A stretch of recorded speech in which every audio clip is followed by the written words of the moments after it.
In the dead of winter, when the mountains swallowed the sun and hunger silenced even prayer, a nurse, with nothing left to live for, found a man dying in the snow. She could have walked away. She should have. But saving him meant saving herself.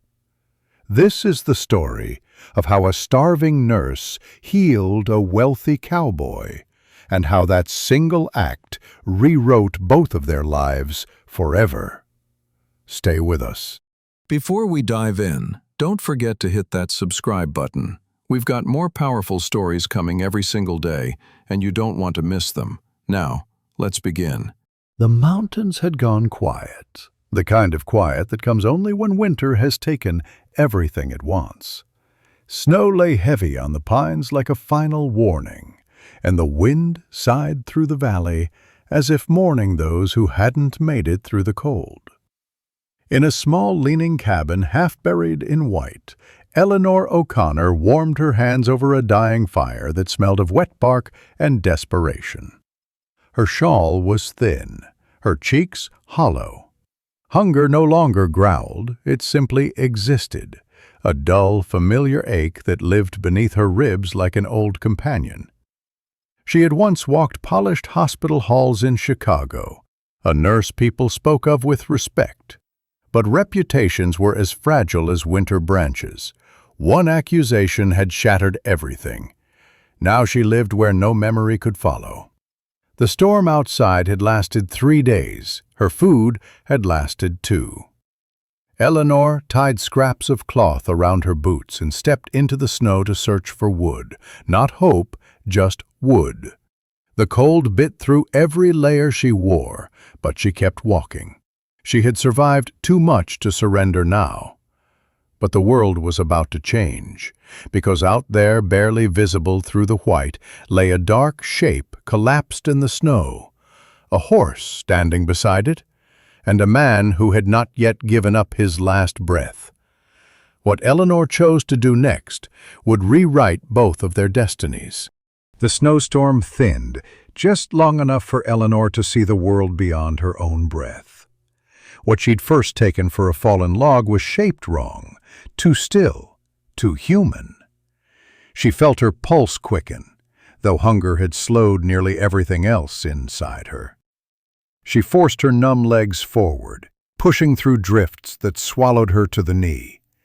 The figure was a man, tall, broad-shouldered, weighted with ice. His coat was torn, frozen stiff with blood. His face was pale beneath the frost, lips blue, lashes crusted with snowflakes that hadn't melted. A horse stood nearby, reins dragging, snorting clouds of white into the air as if pleading for help the man himself could no longer ask for. Eleanor knelt in the drift beside him, 2 fingers to his throat. There, a faint pulse, fragile, fading. She should have walked away. This was not her problem. This was danger. Where there was a wounded man, there were men who had wounded him, and they might still be close. Her breath shook cloud-soft in the cold. She had nothing, not even enough bread for herself. She could not afford to share her fire, her time, her strength. But the oath she once swore did not care about hunger or fear. With effort that made her vision blur, she hauled him upward, using the horse's stirrup for leverage. The animal seemed to understand, remaining perfectly still as she balanced the man across the saddle and led it back toward the cabin, step by slow step. Because saving him was not just an act of mercy. It was the first domino in a storm of consequences she could not yet see. Stay. It's only just beginning. The cabin door slammed shut behind them, the wind howling as if trying to claw its way inside. Eleanor guided the stranger to the small cot near the hearth, his weight nearly pulling her down with him. The fire had burned low, but she fed it the last of her dry kindling. There would be no warmth left for tomorrow. She needed heat now. She unbuttoned his coat, fingers clumsy but determined. Beneath layers of wool and leather, the source of his collapse revealed itself. A gunshot wound, high near the shoulder. The blood had frozen into a dark, brittle crust. The bullet was still inside. Eleanor inhaled slowly, letting instinct and memory rise like an old hymn. She'd done this before. In clean rooms, under bright operating lamps with steel instruments sterilized in boiling water. Now, her tools were a kitchen knife, a small flask of whiskey, thread pulled from her only decent blanket, and water melted from snow to wash her hands. She heated the blade over the fire until it shimmered red. The smell of iron and smoke filled the cabin. The man did not wake, not even when she pressed the whiskey to his lips and forced a swallow, just enough to dull pain his body could not protest. Then she worked. Her hands did not tremble. They remembered every step: incision, pressure, search. Blood welled warm against her palms, proving he was still, somehow, alive. When she found the bullet, she drew it out with a broken pair of metal tweezers, slick with dark red. She stitched the wound slowly, carefully, whispering to him though he could not hear her. Outside, the storm raged. Inside, a life was being pulled back from the edge, stitch by painful stitch. By nightfall, the cabin had grown unbearably warm near the hearth, and bitter cold everywhere else. Eleanor sat beside the cot, with a damp cloth in hand, dipping it into a small tin bowl of melted snow. She pressed it to the man's forehead, her touch gentle but firm. His skin burned hot beneath her fingers. The fever had come. He murmured things she could not fully understand, fragments of places and names. The words tangled, repeated, broke apart. His breath came unevenly, like someone running in a dream they could not wake from. Eleanor leaned closer, listening for clarity. And then she heard it, a name spoken like a plea. Cole Harding. So that was him. She didn't know the name, she didn't know his story, but she knew fever, its cruelty, its grip, its tendency to steal life quietly, without spectacle. Fever didn't care about wealth or reputation. It leveled everyone: rich rancher, poor drifter, disgraced nurse. Eleanor mixed willow bark into a small tin cup and poured heated water over it. The scent rose sharp and bitter. She tried to lift his head just enough for him to drink. Most of it spilled down his chin, but some reached his throat, just enough, maybe. Hours passed, maybe days. Time lost shape in the cabin's dim half-light. Eleanor whispered to him to fight, to breathe, to stay. She didn't know why she cared. She only knew that she could not lose someone again, not under her hands, not while she had breath left in her body. So she stayed awake. Through the long, hollow hours of night, she would not let death take him, not this time. Morning came slowly, creeping into the cabin as a dim gray light that softened the edges of everything it touched. Eleanor had fallen asleep sitting upright, her head resting against the foot of the cot, her hand still loosely holding the cloth she'd used through the night. The fire had burned low again, only a faint orange glow pulsing beneath the ash. A quiet sound broke the stillness, not the storm, not the wind, but a breath taken with intention. Eleanor lifted her head.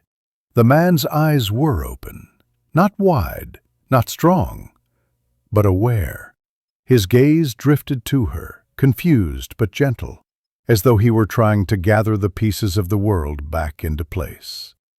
She moved closer, careful and steady, not wanting to startle him. "You're safe," she said softly. Her voice was rough from exhaustion. "You're in my cabin. You were hurt. I did what I could." He blinked, slow and heavy. His lips parted before sound would come. "You saved me." The words were faint but sure. Eleanor looked away, as though she needed to check the bandage, the fire, anything. She had not heard gratitude spoken in such a way in a very long time. It unsettled her more than the storm ever could. He swallowed, wincing. "I'm Cole Harding." "I know," she replied. "You said your name while you were fevered." She hesitated. "I'm Eleanor." The name seemed to mean something to him, though he had never heard it before. He studied her, eyes steady even through weakness. "Thank you," he said again, quieter this time, "for not leaving me out there."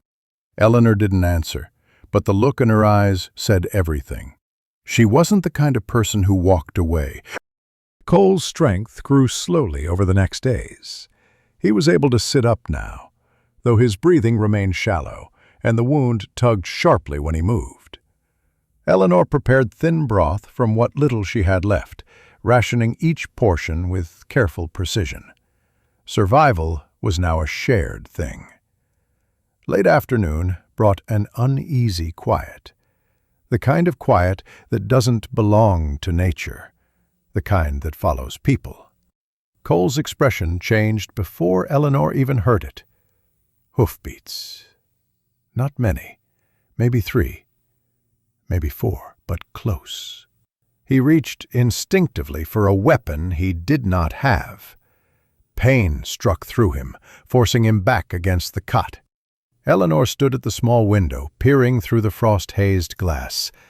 Dark shapes moved between the pines, men on horseback, searching slowly, deliberately. Cole's voice came low and strained. "They're looking for me."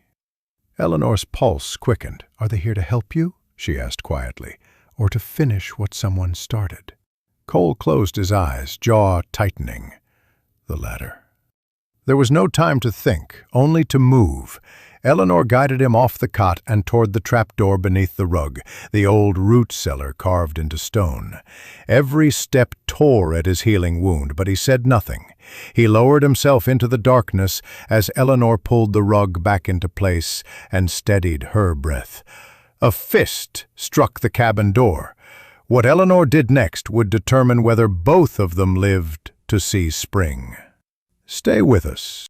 The knock came again, harder this time, the sound sharp enough to rattle the thin window panes. Eleanor wiped her hands on her skirt, forced her shoulders to settle, and crossed the small room. She opened the door only a crack. 3 men sat atop tired horses, breath fogging the air.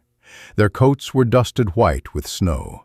The man in front, with pale eyes and a jaw like carved stone, leaned forward in his saddle. "Afternoon, ma'am," he drawled. "We're looking for someone. Rode through here not long ago. Might have been injured. You see anybody?" Eleanor inhaled once, slow enough that it didn't show. "No," she answered, her tone calm, almost tired. "It's just me out here." The pale-eyed man didn't blink. "Storm's bad. Hard country to travel alone."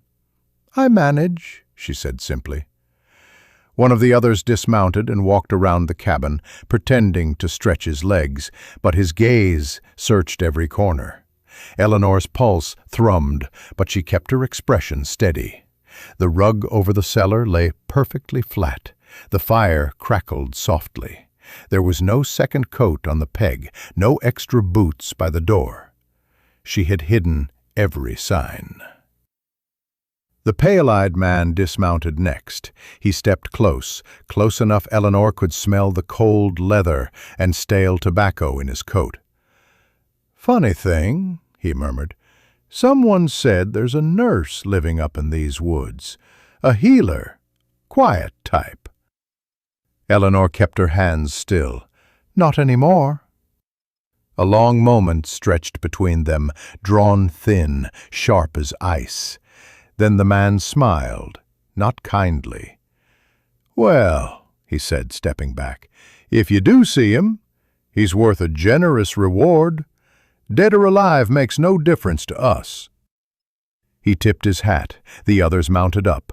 Hooves crunched through the snow as they rode off, slow and watchful, as though waiting for the land to betray her. Eleanor closed the door only when the sound was swallowed by wind. She waited another full minute before lifting the rug. Cole's eyes met hers in the dim darkness, alert, grateful, and more alive than before. She had protected him, and protection, sometimes, was a stronger bond than love ever knew how to be. Night fell slowly, like ink poured into water. Eleanor lit a single oil lamp and set it beside the hearth, where the fire flickered low and warm. Cole sat propped on the cot now, the worst of the fever behind him. The weakness still clung to his limbs. The silence between them wasn't tense anymore. It was gentle, shaped by all they had endured in the last days. Eleanor sat across from him, mending his torn coat with small, careful stitches. The soft scrape of thread was the only sound for a long time. Finally, Cole spoke. "My land, my ranch, it isn't just mine." His voice was quiet, steady. "There are families out there who depend on the river that runs through it, livestock, crops, children. If Harrow takes that water, everything dies, not just me." Eleanor paused mid-stitch. She looked up, meeting his eyes, and she understood. He hadn't been running for his own life. He'd been running because others needed him alive. "You're not just a rancher," she said softly. Cole shook his head. "No, I'm responsible. And responsibility's heavier than any bullet." The fire snapped, its sparks floating upward like tiny stars. Eleanor thought of the people she once healed, the ones who trusted her hands more than the world that condemned her. Perhaps she and Cole were not so different, because sometimes the person you save is the person who teaches you how to live again. And Eleanor was about to learn exactly that. 2 days later, the storm broke. Sunlight returned in thin, hesitant rays, sinking into the snow as if unsure it was welcome. Cole could stand now, though only with Eleanor's shoulder beneath his arm. His steps were slow, careful. Every movement reminded him of the wound, but also of the life he still had. Eleanor packed quietly. There was little to take: a warm blanket, a tin cup, dried herbs, a threadbare shawl. Yet somehow it felt like she was leaving far more behind than a cabin. The horses waited outside, breath steaming into the crisp morning air. Cole's stallion nickered the moment he approached, nudging his shoulder with a quiet familiarity. Eleanor's smaller mare stood patiently, as if she'd been expecting this journey long before either of them admitted it. They moved through the valley in silence, the snow crunching beneath hooves. Trees, once menacing under winter's grip, now stood tall and solemn, like old guardians watching them pass. Cole glanced at Eleanor now and then, not with possession but with recognition, as if her presence was something steady he had long been missing. The farther they rode, the more the world opened. Wide pastures, distant cattle, a winding frozen river catching glints of sunlight. Eleanor felt a strange ache, something like hope, something like fear. She had been alone for so long. Survival had been her only purpose. Now there was something else forming between them. Quiet, fragile, real. And though neither spoke of it, they both knew. They were riding toward a different life than the one they had before. By midday, The world changed. Snow thinned, fields widened, and fences appeared like stitched seams across the land. The Double H Ranch stretched farther than Eleanor expected. Rolling pastures, cattle clustered near windbreaks, smoke rising from chimneys that meant home and people and warmth. Cole's mare lifted her head and whinnied. From the main house, a woman stepped out onto the porch, Maisie Harding, with the same dark eyes as her brother and a steadiness that came from years of carrying what needed carrying. The moment Maisie saw Cole, her hand flew to her mouth, not from shock, but relief that had waited too long. "Thank God," she whispered, rushing forward. She didn't question Eleanor's presence. She didn't demand explanations.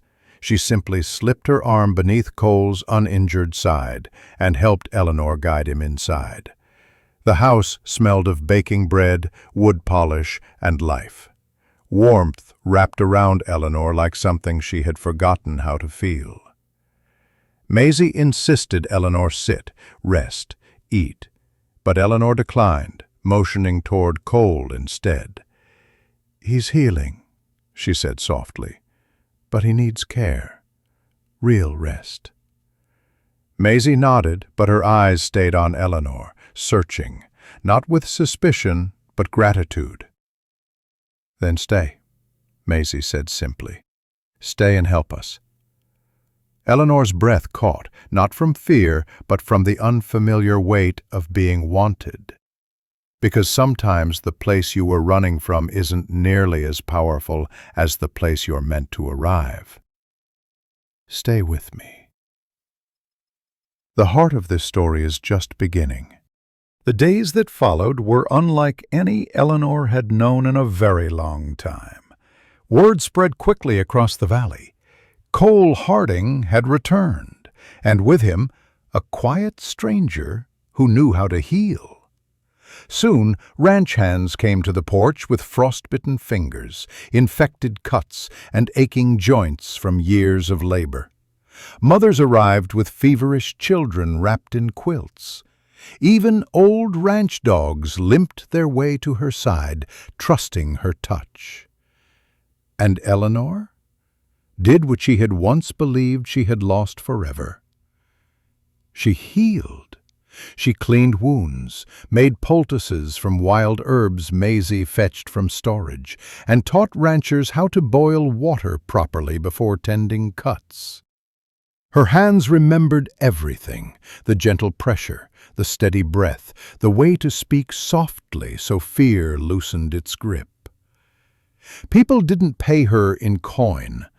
They paid her in gratitude, a jar of honey, a loaf of bread still warm from the oven, a pair of wool socks knitted by calloused hands, a stack of firewood poured onto her doorstep without a word.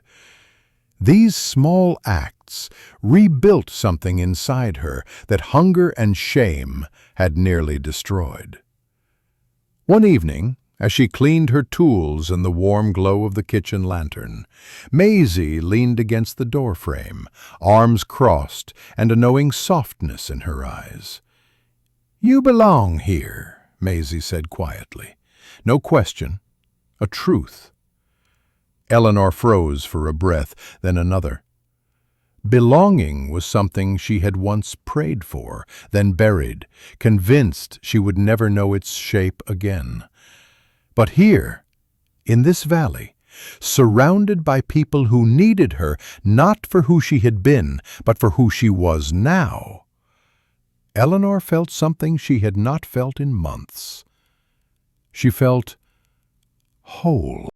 Spring did not arrive all at once. It came gently, snow melting in thin ribbons along fences, the river loosening its icy grip, grass pushing through the cold earth with quiet persistence. The valley breathed easier, and Eleanor did too. One evening, when the air smelled of thawing soil and pine, Eleanor walked to the riverbank behind the house. The water moved slow and soft, catching the fading gold of sunset. She stood there in silence, remembering who she had been, and who she feared she never would be again. Footsteps approached, careful and familiar. Cole joined her, not leaning on his injured side anymore, strong again, but changed in a way that had nothing to do with the wound. He didn't speak at first. He simply stood beside her, letting the quiet settle around them like another layer of spring air. Finally, he turned to her. "You saved my life," he said, "not as a debt, not as a weight, but as truth. But that's not what I'm grateful for." Eleanor's breath caught. The river whispered softly over stone. "I'm grateful," Cole continued, "that you gave me back my purpose. And I want to give you yours, here, with us, with me." Eleanor's eyes stung, not with sorrow, but with the overwhelming gentleness of being seen. Cole extended his hand, not demanding, not assuming, just offering. Eleanor looked at it for a long moment, then placed her hand in his, not as a nurse, not as someone who had been broken, but as a woman choosing her own life at last. The river kept flowing, the valley kept breathing, and winter, finally, let her go. And so, in a valley once claimed by winter and loss, two lives found warmth again, not through grand miracles, but through hands that chose to heal, and hearts that chose to stay. Some call it fate, some call it grace, but Eleanor and Cole simply called it home. Thank you for watching till the end. Don't forget to subscribe for more stories like this. We'll be dropping brand new powerful stories every single day. See you on the next one.